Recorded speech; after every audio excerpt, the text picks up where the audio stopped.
وعلى آله النجبى وأصحابه الأتقياء أفضل الخلائق بعد الأنبياء.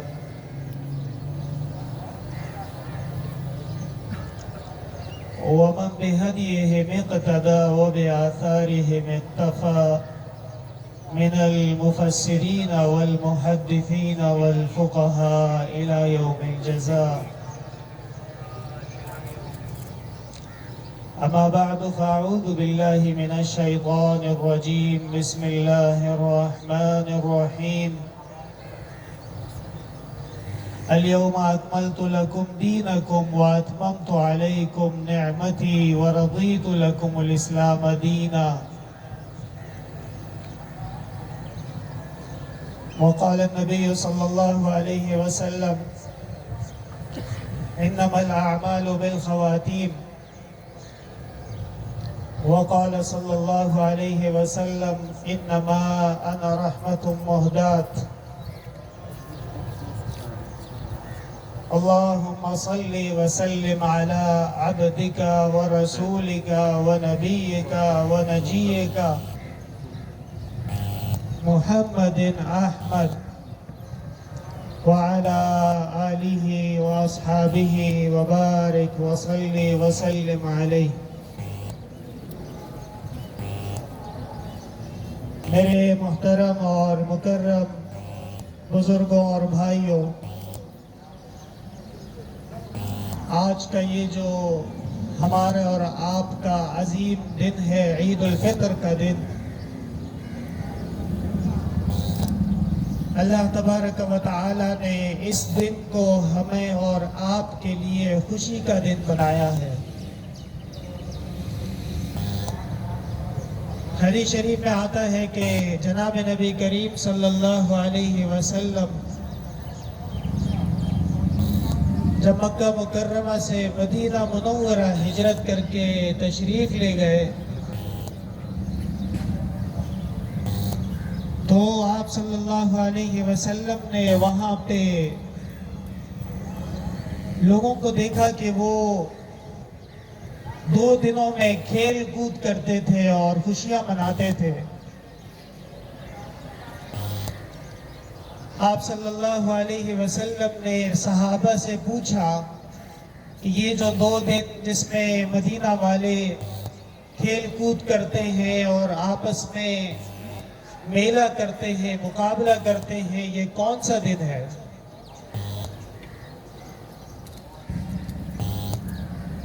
تو صحابہ کرام نے آپ صلی اللہ علیہ وسلم سے کہا کہ یہ 2 دن ہماری خوشی کے دن ہیں،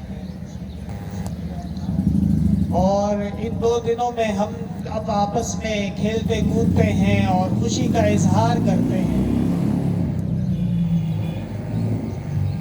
جناب نبی کریم صلی اللہ علیہ وسلم نے فرمایا، اللہ تبارک و تعالی نے تم لوگوں کو ان 2 دنوں کے بدلے میں 2 مزید دن عطا فرمائے ہیں، عید الفطر اور عید الاضحیٰ۔ یہ 2 دن تمہارے لیے خوشی کے دن ہیں اور تمہارے لیے یہ بہت ہی زیادہ مسرت کے دن ہیں۔ تو اللہ تعالیٰ کا لاکھ لاکھ شکر و کرم ہے کہ ہمیں اللہ تعالیٰ نے یہ جو عظیم دین عطا فرمایا ہے، یہ اتنا کامل دین ہے۔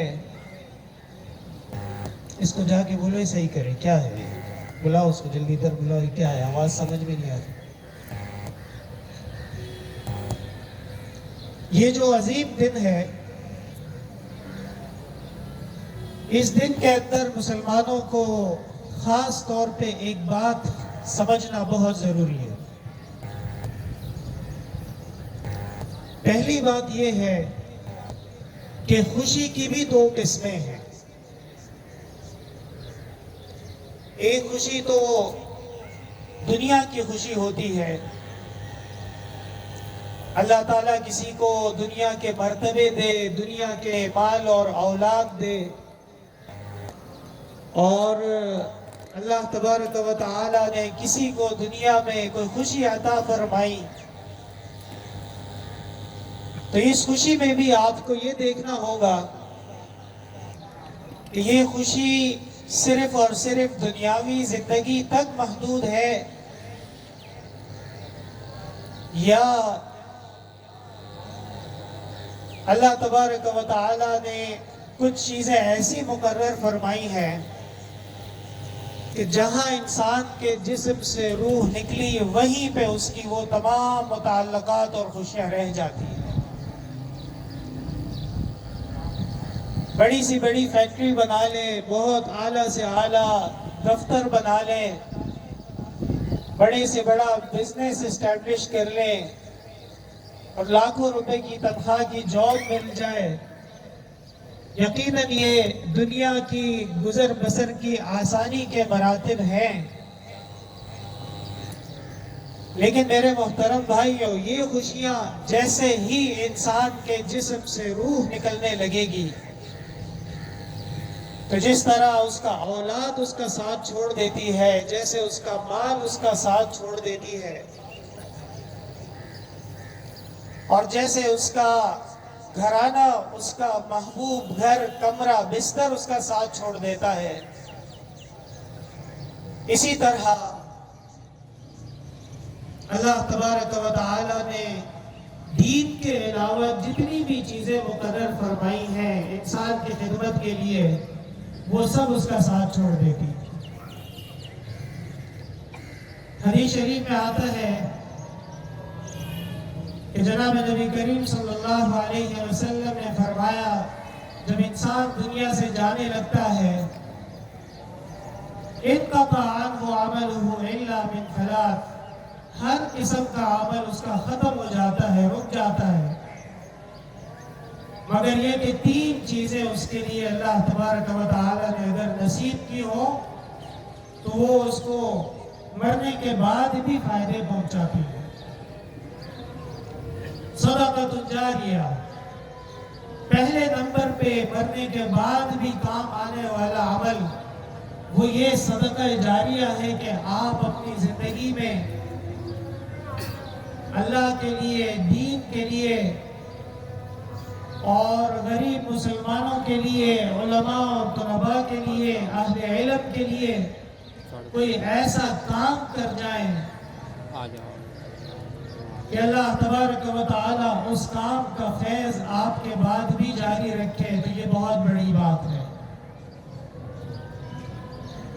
بحر دنیا میں رہیں، غم زدہ یا شاد رہیں،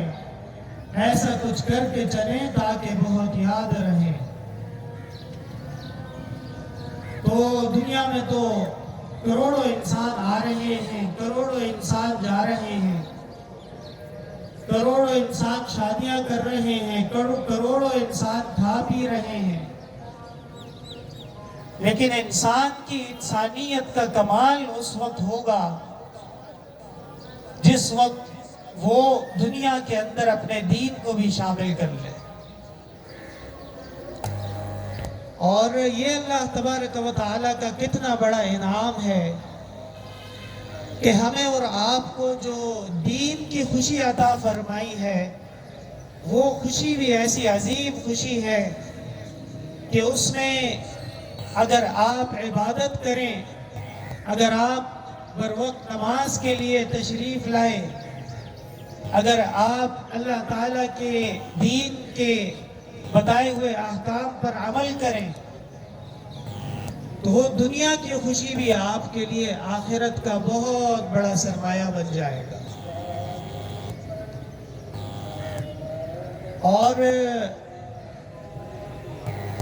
الیوم اکملت لکم دینکم، آج ہی میں نے تمہارا دین مکمل کر دیا۔ اللہ تعالیٰ سورہ مائدہ کی آیت میں فرماتے ہیں۔ اس دین کے کمال کا کیا مطلب ہے؟ یعنی جی اچھا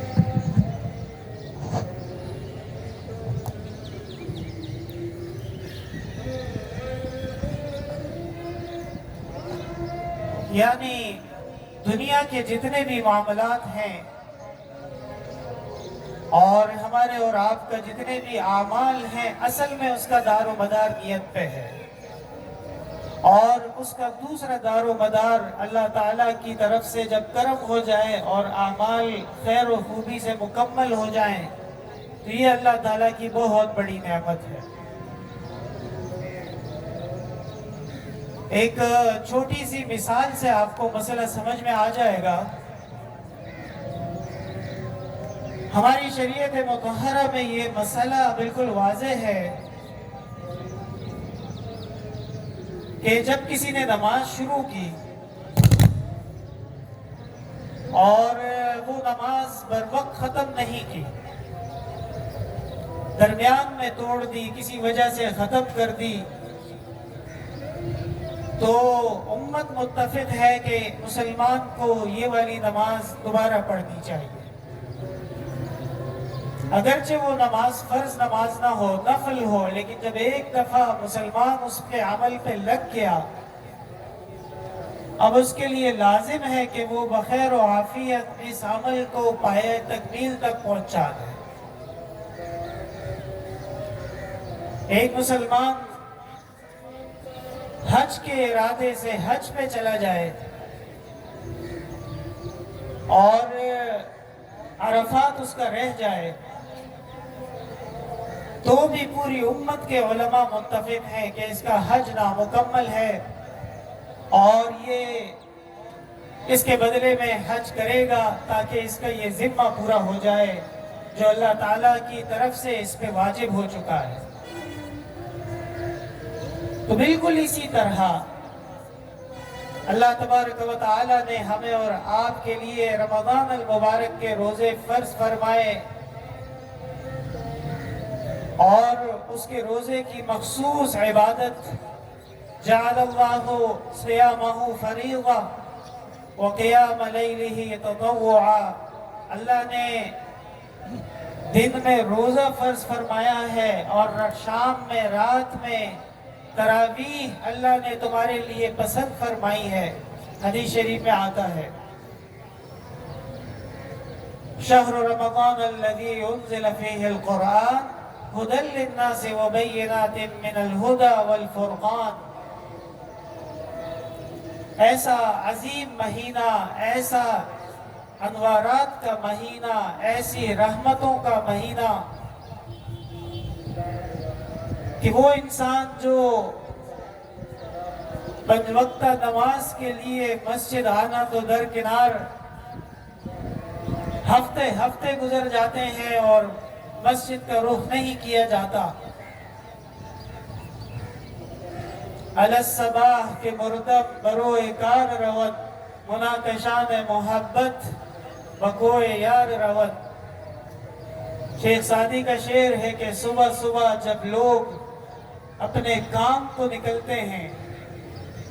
تو اللہ تبارک و تعالی سے محبت کرنے والے انسان وہ اپنے رب کی عبادت کے لیے نکلتے ہیں۔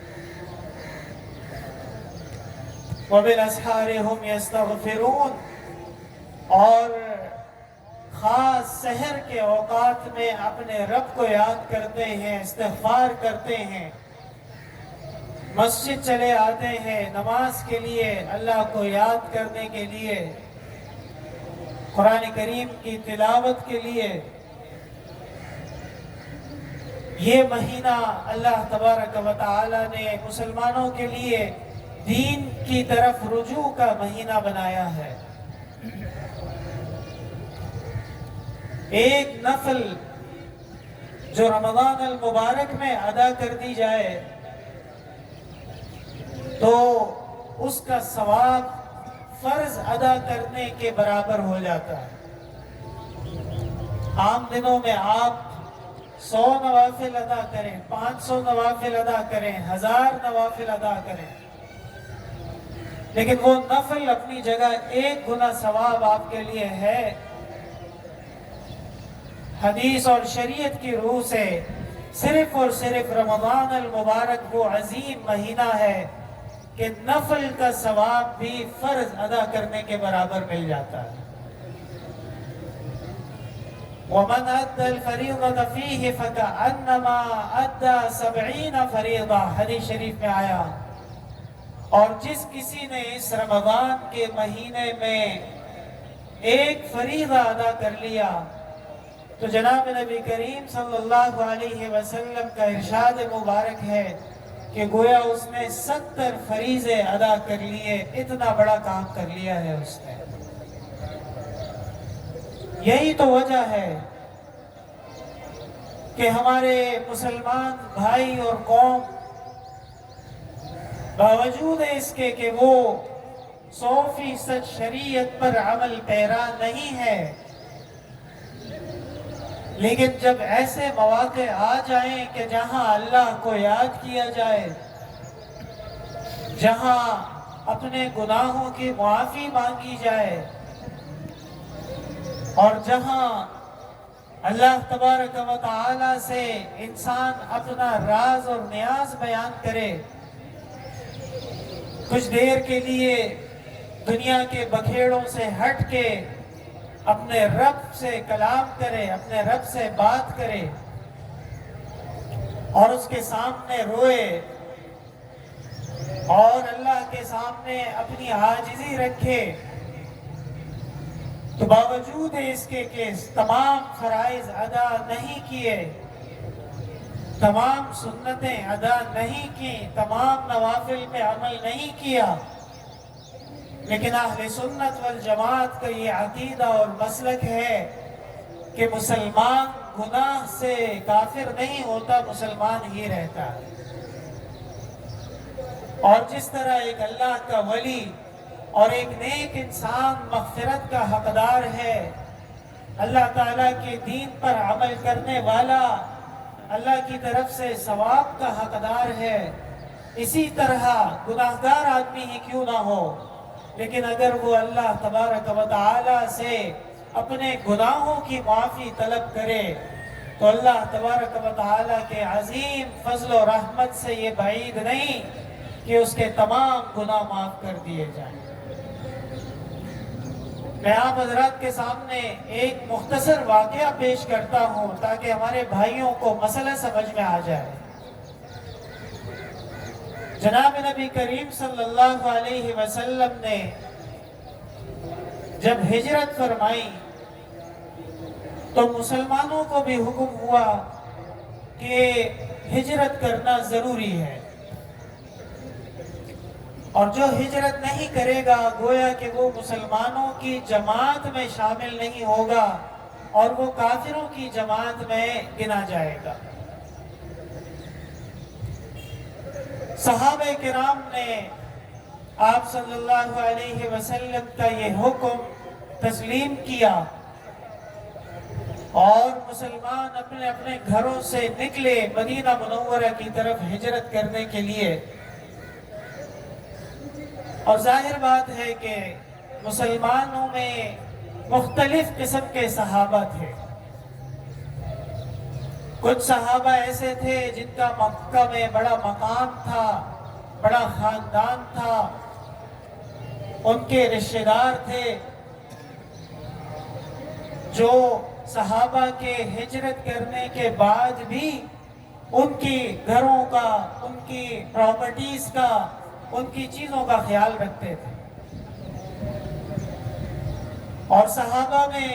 کچھ ایسے غرباء اور فقراء صحابہ تھے کہ وہ تن و تنہا ایک ہی گھر کا کفیل ہوتا تھا.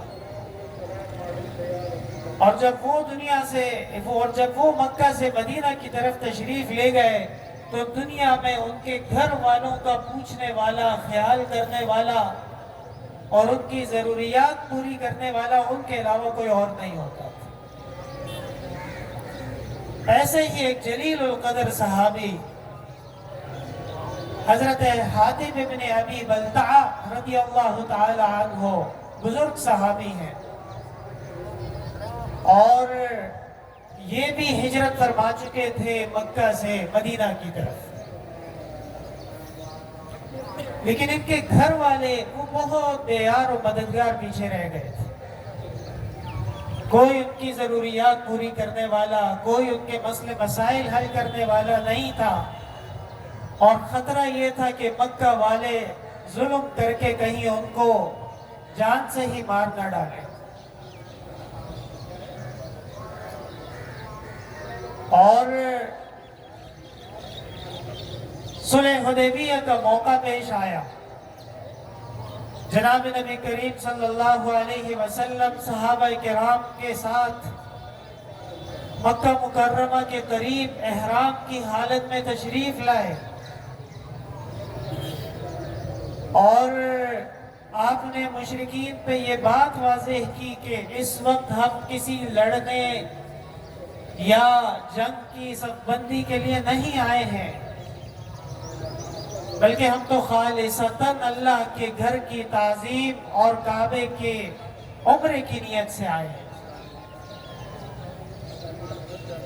اور حدیث شریف میں آتا ہے کہ آپ صلی اللہ علیہ وسلم اپنے ساتھ کعبہ کی نظر اور نیاز کے لیے جانوروں کا ایک ریوڑ بھی ساتھ لے کے آئے تھے، تاکہ مشرکین پہ یہ بات واضح ہو جائے کہ ہم واقعتاً اللہ کی عبادت کرنے کے لیے مکہ آئے ہیں، جنگ کرنے کے لیے نہیں آئے ہیں. لیکن مشرکین مکہ کی طرف سے آپ صلی اللہ علیہ وسلم اور آپ کے صحابہ کو روک لیا گیا حدیبیہ کے مقام پہ اور کہا گیا کہ جب تک آپ ہمارے ساتھ صلح نہیں کریں گے اور جب تک آپ ہمارے خلاف لڑتے رہیں گے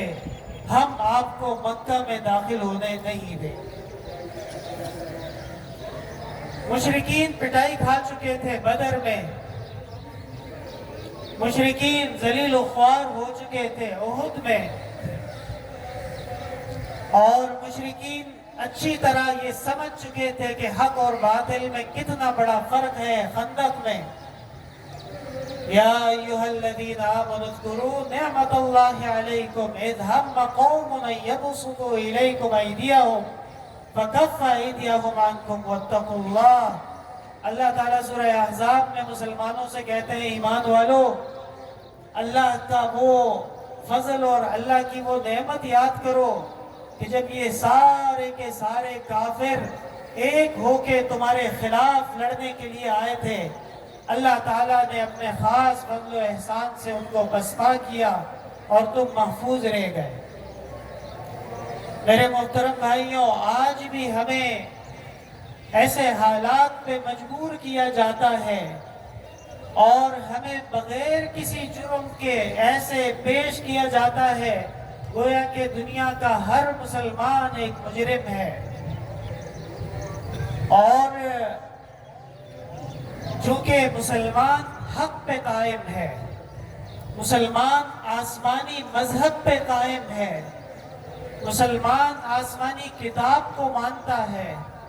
اور مسلمان جناب نبی کریم صلی اللہ علیہ وسلم کا امتی ہے، اور یہ تمام تعلیمات اور ہمارا دین یہ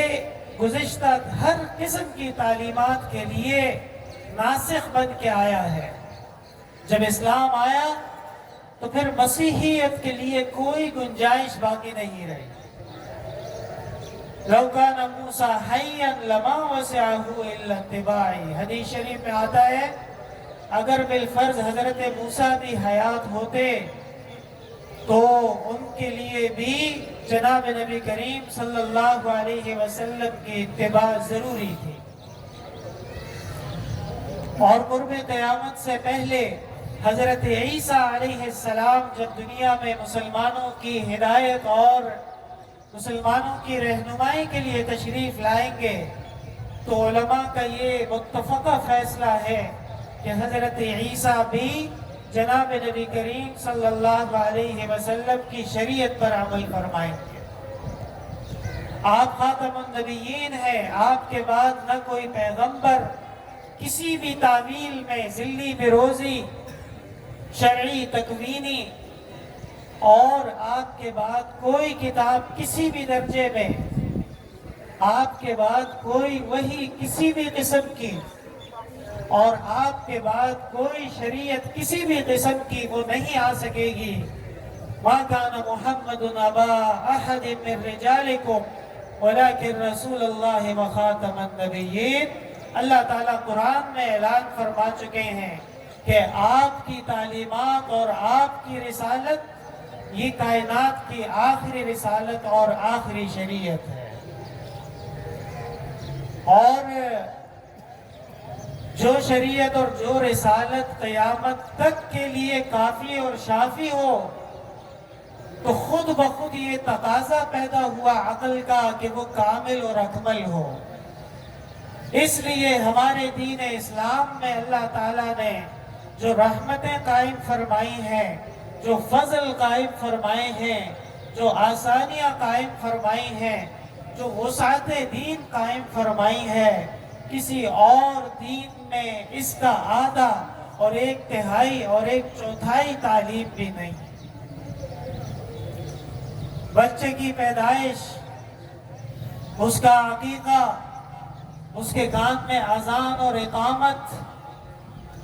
اور پھر اس کی تعلیم، اس کے لیے نماز اور روزے کی تربیت،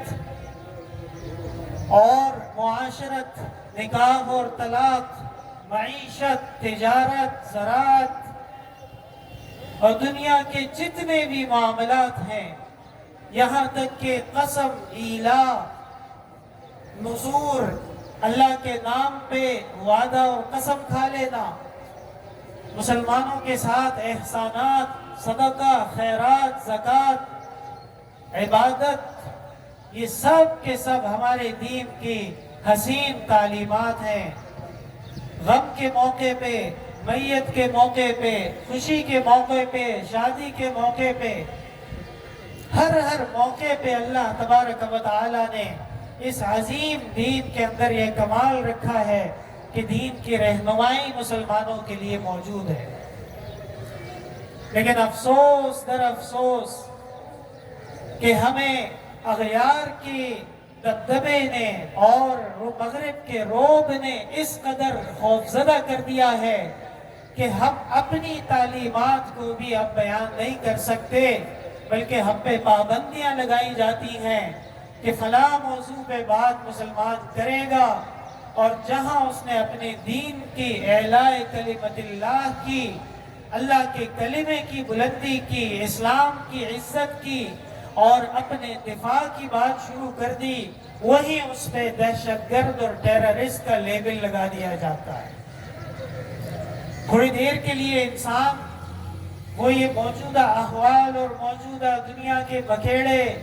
اور دنیا کی سیاستوں کو چھوڑ کے سوچے کہ میں مسلمان ہوں، میں قرآن اور میں پیغمبر صلی اللہ علیہ وسلم کو مانتا ہوں، اور میں دن رات سجدہ کرتا ہوں، میں روزہ رکھتا ہوں، میں لا الہ الا اللہ پر ایمان رکھتا ہوں۔ آخر کیا وجہ ہے کہ ہم ہر جگہ رسوائی کا شکار بھی ہیں، ذلت کا شکار بھی ہیں، اور ظالمین کے پنجے میں گرفتار بھی ہیں؟ اس کی آخر یہی وجہ ہے کہ اللہ تبارک و تعالیٰ نے جو ہمیں احکام اور شریعت عطا فرمائی ہے، ہم کما حقہ اس پہ عمل نہیں کر سکے۔ بے شمار تعلیمات ایسی ہیں کہ آج مسلمان معاشرے میں کھلے عام اس کی خلاف ورزی کی جاتی ہے، اور امر بالمعروف اور نہی عن المنکر عملی طور پہ تو درکنار، اب تو زبان سے بات کرنا بھی مشکل ہوتا جا رہا ہے۔ حق کی بات مسلمان کے سامنے رکھنا، اس سے پہلے 10 دفعہ سوچنا پڑتا ہے کہ اس بھائی کا ریئیکشن کیا ہوگا، اور کہیں یہ مسئلے اور دینی تعلیم کے بدلے میں جنگ و جدال پہ تو نہیں اتر آئے گا۔ یہ ہمارے کامیابی کے راستے میں رکاوٹ بنا ہوا ہے۔ اگر ہم آج بھی تمام سلسلوں کو بالائے طاق رکھ کے سب سے پہلے اسلام کو ترجیح دیں، جتنے بھی مسلمان ہیں آپس میں اسلامی بھائی ہیں، جتنے بھی پاکستانی ہیں،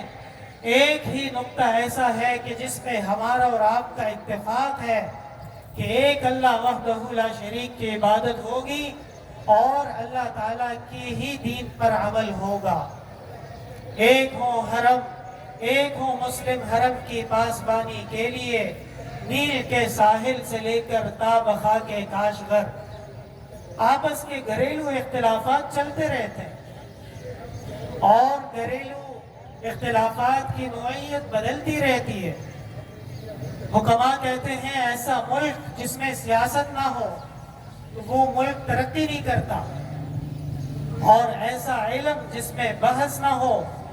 تو وہ علم کارآمد نہیں ہوتا، اور ایسا طالب یعنی اسٹوڈنٹ، سیکھنے والا کہ جو اپنے استاد کی شاگردی اختیار نہ کر لے، اس کے علم اور اس کے فن میں کمال اور نکھار نہیں آتا۔ تو یہ تو ہمارے اور آپ کے گھر کے مسائل ہیں، لیکن یاد رکھیے جب انسان کے گھر کو خطرہ ہوتا ہے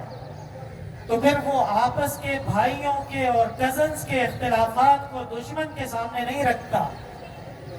اور اغیار کے سامنے اپنی کمزوریاں ظاہر نہیں کرتا۔ اس لیے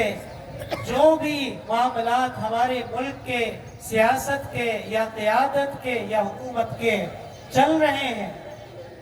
اس میں ہر مسلمان کا موقف وہ قابل احترام ہے، اس کو سننا چاہیے، اس کا حق ہے وہ ضرور دینا چاہیے، اور ظلم اور زور زبردستی لا اکراہ فی الدین وہ تو دین میں نہیں ہے۔ علماء کہتے ہیں کسی کے اوپر تلوار رکھ کے نہیں کہہ سکتے کہ کلمہ پڑھو، اس کو سمجھائیں گے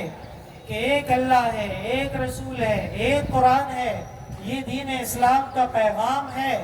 سمجھ جاؤ۔ اس کو نہیں سمجھتے اپنے مذہب پہ عمل کرو، لیکن اسلامی قوانین کے مطابق رہنا ہوگا، یہ ہے اسلام کی تعلیم۔ لیکن ہمارے ہاں لوگوں میں عدم برداشت بڑھتا جا رہا ہے، ایک معاملے کو مذہبی رنگ دے دیا جاتا ہے، ایک معاملے کو ایسا ضروری سمجھ لیا جاتا ہے کہ گویا وہ دنیا و ما فیہا کی بقا کے لیے ضروری ہے، اور کسی ایک موقف پہ ایسے کھڑے ہو جاتے ہیں کہ اس کے علاوہ دنیا میں جتنے موقف ہوں وہ سب کے سب غلط ہوں۔ یہ روش اور یہ طریقہ مسلمانوں کی ترقی اور مسلمان پاکستانیوں کے معاشرے میں بہترین آپس میں بھائی چارگی قائم کرنے کے لیے مناسب نہیں ہے۔ ہمارے بڑے اور ہمارے اسلاف امام اعظم ابو حنیفہ رحمۃ اللہ علیہ اور امام شافعی رحمۃ اللہ علیہ، امام مالک رحمۃ اللہ علیہ، امام احمد ابن حنبل رحمۃ اللہ علیہ، یہ سب بڑے بڑے امام تھے، اور ان میں سے ہر امام کی اپنی فقہ ہے، لیکن ان میں معروف ہے کہ امام شافعی جب امام ابو حنیفہ کے ہاں گئے تو وہاں جا کے انہوں نے امام ابو حنیفہ کے فقہ کے مطابق نماز پڑھی۔ شاگردوں نے پوچھا کہ حضرت آپ خود امام ہیں اور آپ خود اتنی بڑی فقہ کے ماننے والے ہیں، فرمایا امام اعظم کے احترام میں آج میں امام اعظم کی فقہ کے مطابق نماز پڑھوں گا۔ علماء نے یہ فیصلہ کیا کہ چاروں امام برحق ہیں، اور چاروں اماموں کی جس فقہ پہ بھی آپ عمل کریں گے انشاءاللہ تعالی شریعت پہ عمل کریں گے اور اللہ تعالیٰ سے ثواب اور جنت کے مستحق ہوں گے۔ تو جناب نبی کریم صلی اللہ علیہ وسلم نے کفار اور مشرکین سے کچھ شرائط پر صلح فرمائی، اس کو صلح حدیبیہ کہتے ہیں۔ آپ نے شریعت مطہرہ کی تعلیمات میں صلح حدیبیہ کے نکات پڑھے ہیں، اس میں بڑے عجیب نکات تھے جو بظاہر شکست والے نکات تھے۔ مثلا کفار نے کہا کہ اگر ہمارا بندہ آپ کی طرف آیا تو آپ وہ ضرور واپس کریں گے، اور آپ کا بندہ ہماری طرف آیا تو ہم واپس کرنے کے پابند نہیں ہوں گے۔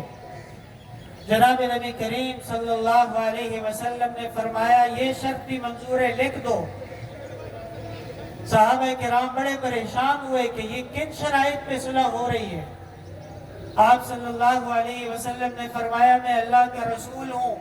اور جو میں کہہ رہا ہوں وہ سچ ہے، حق ہے، لکھوا دو، اس طرح کی شرائط بھی لکھوا دو، اس لیے کہ وحی نازل ہو رہی ہے۔ اِنَّا فَتَحْنَا لَكَ فَتْحًا مُبِينًا، اے پیغمبر ہم آپ کو واضح فتح دے رہے ہیں۔ فتح مکہ سے 2 سال پہلے یہ سورت نازل ہوئی ہے، اور جناب نبی کریم صلی اللہ علیہ وسلم کی اس وحی پہ صحابہ کرام کا ایسا ایمان تھا کہ ہمارا سب کا ایمان ملا لیا جائے، علماء لکھتے ہیں ایک صحابی کے ایمان کے برابر نہیں ہو سکتا۔ جنگی تیاری شروع کر دی گئی، اور وہ جنگی تیاری رازداری میں شروع کی گئی، جیسا کہ تقاضا تھا جنگی قواعد اور قوانین کا، کہ اس طریقے سے تیاری شروع کی جائے کہ کفار اور مشرکین کو پتہ نہ چل سکے۔ حاتم ابن ابی بلتعہ رضی اللہ عنہ نے یہ سوچا کہ اگر میں کفار و مشرکین کو یہ اطلاع دے دوں کہ تمہارے خلاف جنگ ہونے والی ہے، اور اس کے بدلے میں اپنے گھر والوں کی پروٹیکشن مانگ لوں، تو شاید میرے گھر والے موت سے بچ جائیں اور کفار اور مشرکین کے ظلم سے بچ جائیں۔ انہوں نے خط لکھا کہ مسلمان جنگ کی تیاری کر رہے ہیں اور تم لوگ اپنے دفاع کے لیے تیار ہو جاؤ، اور وہ خط ایک خاتون کو دے دیا۔ وہ خاتون مدینہ سے نکلی اور پیچھے سے حضرت جبرائیل امین علیہ السلام جناب نبی کریم صلی اللہ علیہ وسلم کی خدمت میں آئے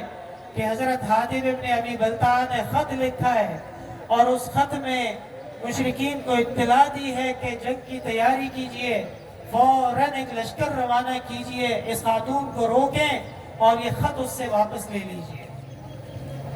حضرت علی، حضرت زبیر بن العوام، ابو المیسرہ رضی اللہ عنہم، یہ تین صحابہ کرام آپ نے بھیجے، اور رابغ کے مقام پہ قافلے میں وہ خاتون ان کو مل گئی جس کے بارے میں بذریعہ وحی جبرائیل نے بتایا تھا۔ حضرت علی کرم اللہ وجہہ نے فرمایا خط نکالو۔ خاتون نے کہا میرے پاس خط نہیں ہے، بخاری میں تفصیلی حدیث۔ حضرت علی نے کہا خدا کی قسم تمہارے پاس خط ہے، ہمیں محمد رسول اللہ صلی اللہ علیہ وسلم نے یہ خبر دی ہے لَتُخْرِجَنَّ الْكِتَابَ أَوْ لَأُجَرِّدَنَّكِ، کتاب نکالو، خط نکالو، یا تمہارا لباس ہمیں نکالنا پڑے گا۔ پیغمبر جھوٹا نہیں ہو سکتا، تم جھوٹی ہو سکتے۔ علماء نے یہاں پہ لکھا ہے کہ جہاں اسلام اور شریعت اور مسلمانوں کی عزت داؤ پہ لگ جائے تو وہاں پہ سخت سے سخت فیصلے بھی کرنے پڑیں گے، اور ان کے اوپر بھی کوئی ہمیں تعامل کی ضرورت نہیں ہوگی۔ خط نکالا گیا اور خط صحابہ کو مل گیا۔ وہ خط واپس آپ صلی اللہ علیہ وسلم کی خدمت میں لے کے گئے۔ آپ صلی اللہ علیہ وسلم نے حاتم ابن ابی بلتعہ کو بلایا، یا حاتم ما ھذا، حاتم یہ کیا ہے، کیا کیا ہے تم نے؟ حضرت عمر فاروق رضی اللہ عنہ فرماتے ہیں یا رسول اللہ اذن لی اضرب عنق ھذا المنافق، اے اللہ کے رسول ہمیں اجازت دیجئے اس منافق کی گردن ماروں میں۔ لیکن آپ صلی اللہ علیہ وسلم نے حضرت عمر سے فرمایا نہیں، اس کی اجازت نہیں۔ اور حضرت حاتم نے فرمایا خدا کی قسم آپ کی رسالت پہ ایمان، آپ کی نبوت پہ ایمان، اور یہ جو آیات نازل ہوئی ہیں اِنَّا فَتَحْنَا لَكَ فَتْحًا مُبِينًا، میرا اس پہ ایمان ہے۔ یہ مکہ والے کیا، اگر ایسے مکہ والے سینکڑوں اور ہزاروں اور لاکھوں آ جائیں تو قرآن کی فتح کو نہیں روک سکتے، تو فتح تو اللہ کی طرف سے ہو چکی تھی، صرف اس لیے کہ میرے گھر والے ظلم و ستم سے بچ جائے، اس لیے میں نے یہ خط لکھا ہے، اس کے علاوہ میرا کوئی اور مقصد نہیں تھا۔ اور قرآن کی آیت نازل ہوئی یا ایھا الذین آمنوا لا تتخذوا عدوی وعدوکم اولیاء، اے ایمان والو میرے اور اپنے دشمنوں سے دوستی نہ کرنا۔ علماء کہتے ہیں آیت کے شروع میں آیا ہے اے ایمان والو، پتہ چلا کہ حاتم ابن بلتعہ کا ایمان وہ قائم تھا، وہ مسلمان تھے، بدری صحابی تھے۔ اور بدری صحابی کے بارے میں حدیث میں آتا ہے اللہ تعالیٰ فرماتے ہیں اعملوا ما شئتم قد غفرت لکم، جو چاہو کرو میں نے تمہاری مغفرت کر دی ہے۔ حاتم ابن ابی بلتعہ رضی اللہ تعالی عنہ کی برات میں اللہ تعالیٰ نے سورہ ممتحنہ نازل فرمائی، بہت ہی ممتاز سورت ہے، اور اس سورت کا خلاصہ یہ ہے کہ اگر مسلمان سے گناہ ہو جائے یا مسلمان سے اجتہادی خطا ہو جائے، غلطی ہو جائے، تو فوراً قد كانت لكم اسوة حسنة في ابراہیم والذین معه، حضرت ابراہیم علیہ السلام کی تعلیم اپناؤ، رجوع اللہ کر لو، توبہ کر لو، استغفار کر لو۔ پھر آگے فرمایا لقد كان لكم فيهم اسوة حسنة، یہ اللہ کے نیک بندے جتنے گزرے ان سب کے سب کی تعلیمات میں تمہارے لیے بہت بڑی روشنی ہے۔ تو میرے محترم بھائیوں، رحمت کا مہینہ، انوار کا مہینہ، اللہ کے فضل کا مہینہ گزر چکا، اور اس مہینے کی عبادات کی حفاظت کیجئے گا، اس مہینے کی دعاؤں کی حفاظت کیجئے گا، اور اللہ تبارک و تعالی سے رحمت و کرم مانگتے رہیے گا تا وقت یہ کہ اگلا رمضان المبارک آ جائے اور پھر محبوب سے ملاقات ہو جائے۔ اللہ تبارک و تعالی مسلمانوں کے تمام اعمال قبول و مقبول فرمائے۔ وآخر دعوانا ان الحمدللہ رب العالمین۔